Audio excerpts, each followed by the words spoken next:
Yine güzel bir günden herkese merhaba, ben Figen Ararat.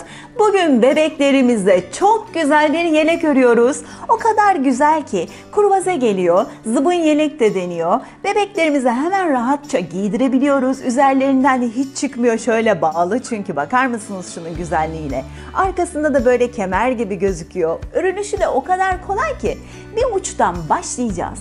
Diğer uçtan böyle hop geleceğiz. Böyle sadece omuzlarını bir dikeceğiz. Hemen tek parçada çıkan bir yelek modeli. Ben yaparken çok sevdim, çok eğlendim. Sizin de çok seveceğinizi umuyorum. Hadi yapımına başlayalım mı? Buyurun. Ördüğüm yeleğin ölçüleri 1,5 yaşa kadar uygundur. Çok zayıfsa 2 yaşa kadar da olabilir. Nereden başlıyoruz yeleğimize? Kuşak kısmından başlıyoruz. Şöyle göstereyim. Şuradan kuşak kısmından başlayacağız. Peki hangi iple ördüm? Nako satenle ördüm. Bakar mısınız güzel renklere, parlak parlak, canlı canlı saten gibi. Kremle başlıyorum. Nasıl bir ipmiş Nako saten? %100 premium akrilik, yani çok dayanıklı, çok güzel bir ip. Bu renkte örmek isterseniz siz de benim gibi renk kodu 2250. Dokusu inanılmaz. Gerçekten saten gibi kayıyor. Parlaklığını da görebiliyorsunuz. Kaç numara şiş? 4 numara şişle örüyorum. Kuşak kısmından başlıyoruz demiştim. Bunun için de 7 tane ilmek attım. Şimdi 25 santim olana kadar haroşa örgü olarak öreceğim.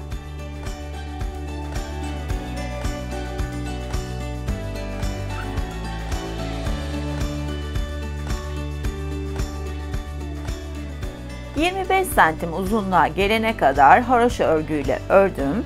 Şimdi bir kuşağı bitmiş oldu. Ne yapıyoruz? Nereye geçiyoruz? Şu arttırmaya, yani ön yüzdeki o kruvaze bölüme. Onun için de ne yapıyoruz? İlk ilmeğimi örüyorum ve bir tane gizli arttırmayla şöyle bir tane ilmek atıyorum. Ne yapıyorum? Bir tane ilmek gibi yapıyorum ipimi ve çekiyorum. Bir ilmek arttırmış oldum sağ tarafta. Sonda bir ilmek kalana kadar aradaki ilmeklerin hepsini örüyorum.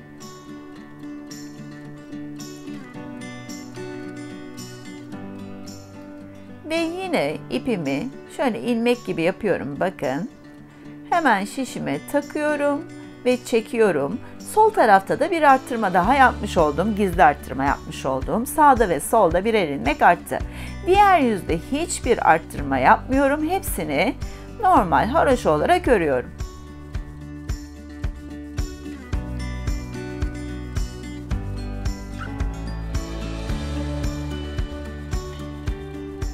Hepsini şöyle ters örgü olarak ördüm ve ön yüze geldim. Şimdi yine arttırma yapacağım. Ön yüz olduğunu nereden anlarsınız? İp sol tarafa bakıyorsa, o ilmek attığımız ip sol tarafa bakıyorsa ön yüzdür. Bütün arttırmalarımızı ön yüzde yapacağız. Bir ilmeği ördüm.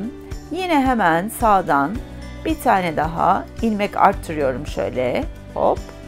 Sonda yine bir tane ilmek kalana kadar aradakileri örüyorum.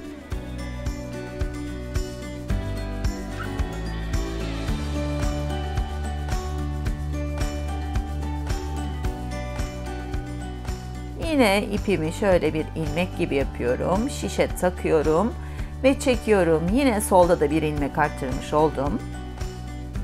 Dediğim gibi sadece ön yüzde sağda ve solda ilmeklerimi arttırıyorum. 7 tane ilmeğim 71 ilmek olana kadar hep aynı şeyi yapacağım. Diğer yüzde hiçbir arttırma, eksiltme yapmıyorum. Onları da ters örgü olarak örüyorum. Sağdan ve soldan arttırarak 71 ilmeğe kadar çıkarttık. 71 ilmek oldu. Şimdi şurayı yapıyoruz. Tam omuz kısmını yapıyoruz. Onun için de 18 sıra haroşa örüyoruz. Hiç arttırma, eksiltme yapmadan.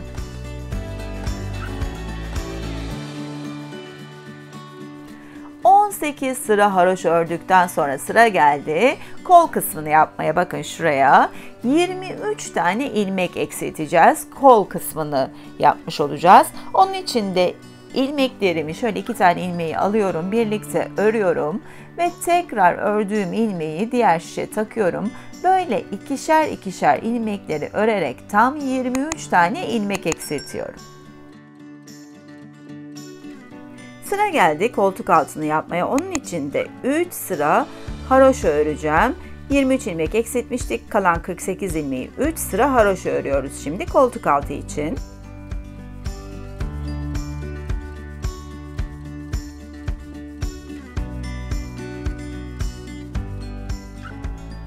Üç sıra koltuk altı için ördük. Şimdi kuşağın geçici ilik kısmını yapacağız. Tam şurayı yapıyoruz. Onun için de ne yapıyoruz? 10 ilmek örüyorum.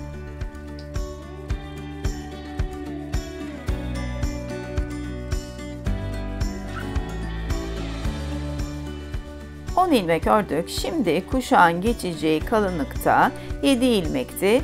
5 ilmek yeterli. 5 ilmek keseceğim ve iliği yapmış olacağız. Yine 2-2 şöyle birlikte örerek ilmekleri eksiltiyoruz. Tam 5 tane ilmek eksiltiyorum.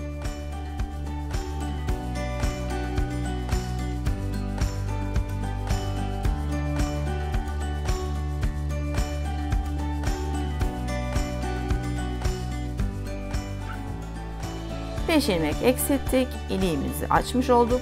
Şimdi sonuna kadar örüyorum.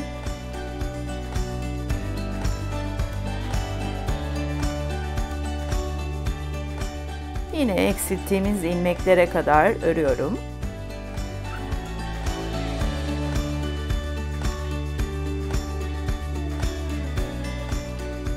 Beş ilmek eksiltmiştik. Şimdi 6 tane ilmek atıyorum. Ben bir taneyi fazla atmayı seviyorum. Çünkü sondaki ilmekle beraber o fazlalığı örüyorum. Böylece hiç boşluk kalmıyor.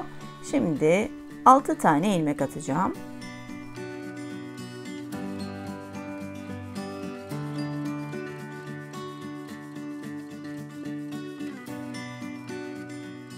İşte 6. ilmekle diğer taraftaki ilk ilmeği birlikte örüyorum.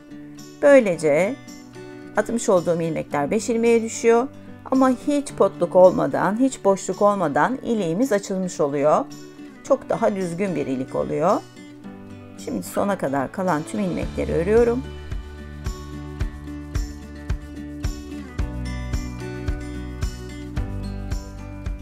İşte iliğimiz oluştu gördüğünüz gibi. Şimdi bir sıra haroşa örüyoruz.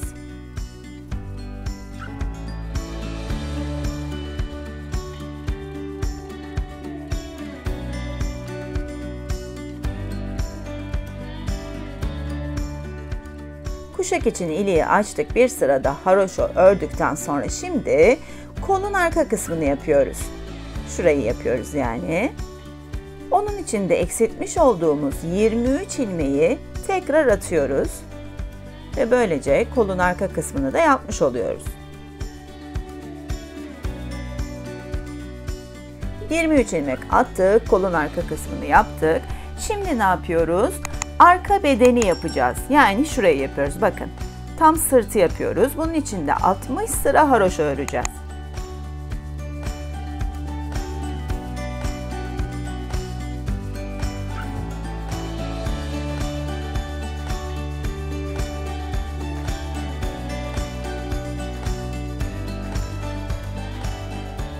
...60 sıra sırt kısmı için ördükten sonra...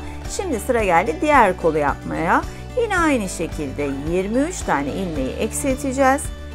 Kolu kesmiş olacağız.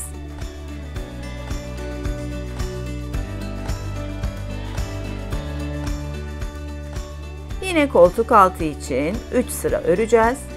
Şöyle kalan 48 ilmeği 3 sıra örüyoruz. Koltuk altını oluşturuyoruz.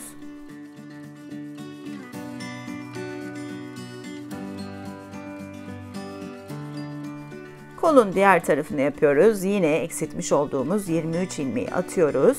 Kolun diğer tarafını da oluşturmuş oluyoruz. Ve sıra geldi bu omuz kısmına 18 sıra hiç arttırma eksiltme yapmadan 18 sıra haroşa örüyoruz.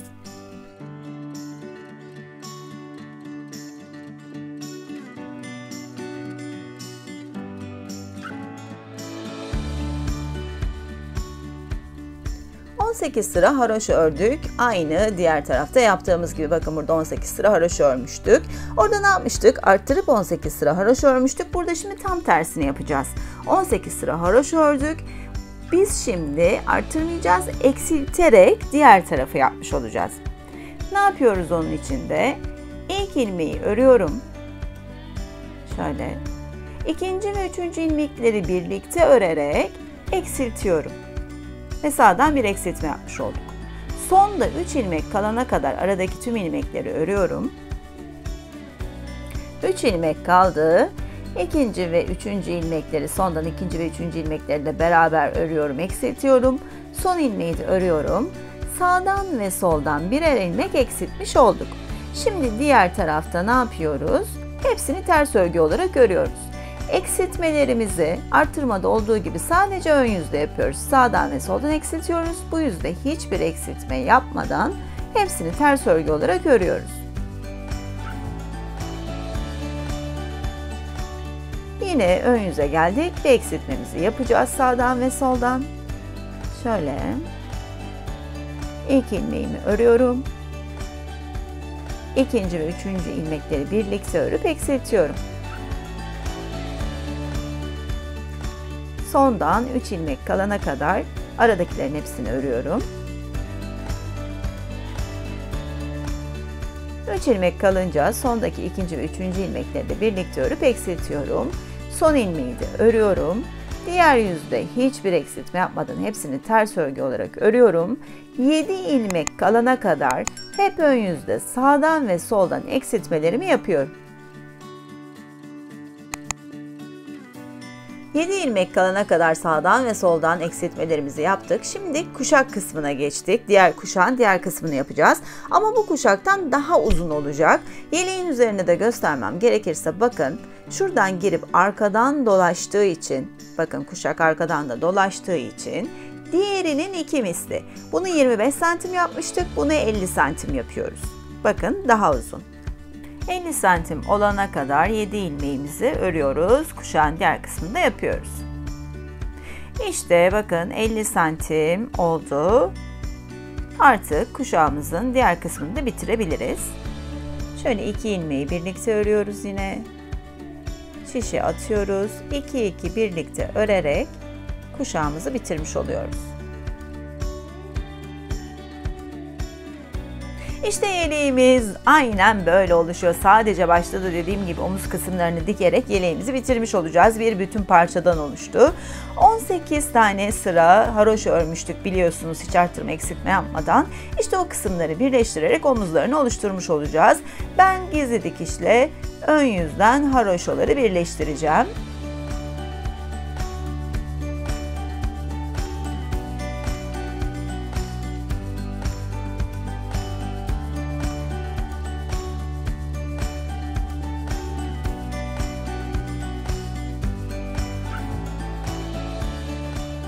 Omuz kısımlarını dikerek yeleğimizi bitirdik. Erkek bebeği yapıyorsanız bu şekilde yapabilir. Kenarlarına birer oya yapabilirsiniz. Ama ben kız bebek için şurada da görmüş olduğunuz güzel çiçeği yapmak istiyorum. Onun için de pırlanta deluxe iplerimi kullanıyorum. Nako pırlanta deluxe'ler gerçekten çok güzel. Bakar mısınız? Parlak parlak renkleriyle harikalar. Pembe renk için renk kodu 5344, siz de aynı renklerle yapmak isterseniz diye söyleyeyim. Şimdi ne yapıyoruz? İğneme geçirdim ipimi ve tam ortaya şöyle iğnemi geçiriyorum. Buna rokoko gül deniyor. Gerçekten aslında yapımı çok basit. Şimdi iğnemi çıkarttıktan sonra şöyle yanlamasına geçiriyorum. Ve ipi alıyorum. Bakın şöyle parmağımı da koyayım daha net görün. İğnemin ucunu, başını kaldırıyorum. Ve ipi 10 kez doluyorum. Bakın şöyle sağdan sola doğru 10 kez iğneye doluyorum. Aslında sadece iğneye dolamak. Yani bütün olay bunda, bütün püf bunda. Şöyle 10 kez doluyorum. Şu anda çiçeğimizin, gülümüzün göbek kısmını yapıyorum. Ve doladığım ipleri elimle tutuyorum. Bakın sadece iğneyi çekiyorum. Şöyle iğneyi yukarıdan çekiyorum. İpleri bırakmıyorum. Ve bakın doladığım ipleri aşağıya doğru eğerek çiçeğimin göbek kısmını oluşturuyorum. Şimdi eğdikten sonraki kısma, şuraya tam bitim yerine iğnemi batırıyorum ve alttan çekiyorum.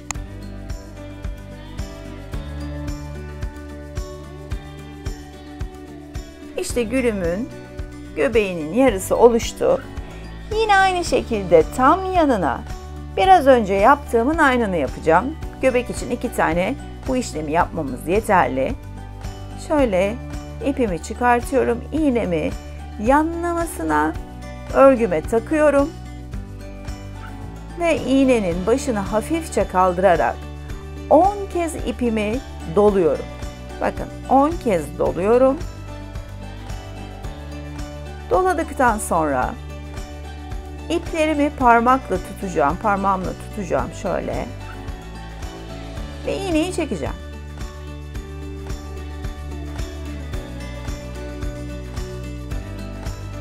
Ve daha sonra dolamış olduğum ipleri aşağıya doğru eğerek bitim yerine, tam bittiği yere bakın. İğnemi batırıyorum ve alttan çekiyorum. İşte bu kadar. Aslında rokoko, çiçek yapmak, gül yapmak bu kadar basit. Şimdi göbeğini yapmış olduğum gülümün ve kenarlarına doğru geçeceğim. Kenarlarda yapmak istediğim yerden büyüklüğe kadar. Bakın şöyle çaprazına geçiyorum, yanına geçiyorum. Yani bir göbek oluşturduk. Kenar taç yapraklarını yapıyoruz şimdi. İğnemi şöyle yandan çıkartıyorum. Yine aynı şekilde ortada yaptığım gibi yanlamasına istediğim uzunluğa gelecek şekilde uzatıyorum. Daha uzun olmasını istediğim için oranın bu sefer 12 kez doluyorum. Bunda fazla böyle sayılar yapmak istemedim herkes yapabilsin diye. Sadece göbek kısmında 10 kere sarıyorum. Kenar taç yapraklarındaysa 12 kez sarıyorum. Şimdi 12 kere sardıktan sonra iplerimi tutarak iğnemi çekiyorum. Ve batmış olduğum yere doğru bakın. Şöyle aşağıya doğru çeviriyorum. Bakın şöyle biraz da hafif yanlıyorum. Ve tam bittiği yerden iğnemi batırıyorum. İşte bu kadar basit. Şimdi bütün göbeğin kenarını böyle yuvarlaya yuvarlaya taç yapraklarını oluşturacağım. Bakın şimdi diğer yöne yapıyorum. Hep 12 dolayacağım. Farklı bir sayı kullanmak istemedim. İşi en basite indirgemek için.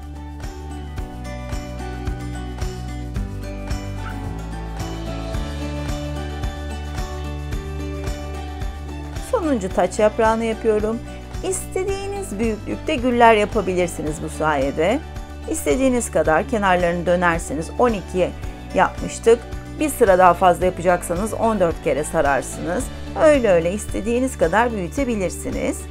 Şimdi ortasının tohumunu yapacağım. Yine Nako Purlanta Deluxe kullanıyorum. Sarı renk için de 4674. Hani tam böyle göbeğindeki tohumları yapacağım. Onun için de tam ortadan iğnemi geçiriyorum. Yine aynı şekilde yapacağım. Şöyle ipi çıkartıyorum. İğnemi tam orta noktadan şöyle yatay yapıyorum. Bu sefer sadece tohum için 4 kez sarıyorum. Ve tam dibine batacağım. Şöyle ipleri tutup iğneyi çekiyorum ve tam ortaya batıyorum. Böylece tam ortasındaki tohumları da yapmış oluyorum.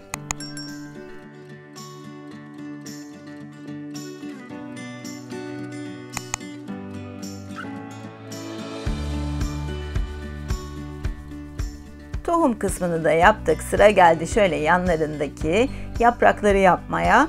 Onun için de yine Nako Purlanta Deluxe yeşil renk kullanıyorum. 10262 renk kodu. Siz de eğer aynı renkte yapmak isterseniz. Yaprak da yapmak çok kolay. Çiçeğin tam dibinden, tam ortasından, yanından iğnemi çıkartıyorum. Şöyle çıkarttım.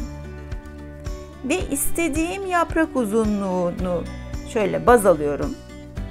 Şöyle çevireyim. O yaprak uzunluğuna gelecek kadar iğnemi şöyle yanlamasına çıkartıyorum. Ve ipimi sağdan şöyle sola doğru iğneme takıyorum, doluyorum. Diğer taraftan ipi tutuyorum. İğneyi çekiyorum ve tam dibine batıyorum. İşte yaprak yapmak da bu kadar kolay. Bakın, işte oldu bile. Şimdi iki yanına da daha küçüklerini yapacağım. Şöyle üçlü bir yaprak gibi gözüksün. Şöyle tam dibinden yine çıkıyorum. İstediğim uzunluğa gelecek şekilde iğnemi örgüden şöyle geçiriyorum. Sağdan sola doğru ipi dolayıp ipi diğer parmağımla tutuyorum. İğneyi çekiyorum ve tam bitim yerine batırıyorum. Sola da aynı şekilde bir tane ufak yapacağım. Buraya yaptığım 3 tane yaprağın aynısını da diğer tarafa yapacağım.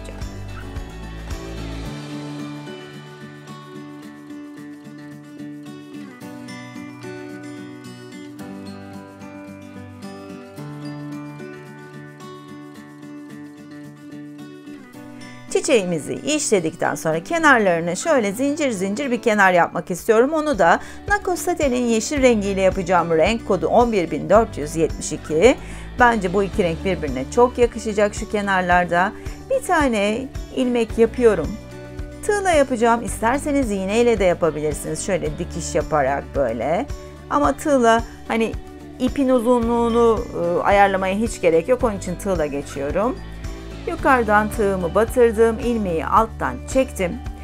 Şimdi haroşo kısımları var ya, hani bakın şu diş olan kısımların V olan kısımları, yani iki tane haroşonun arasına tığımı battım. İpi çektim ve diğer ilmekten geçirdim. Şuradan daha net anlatacağım. Şu tam iki araya batıyorum.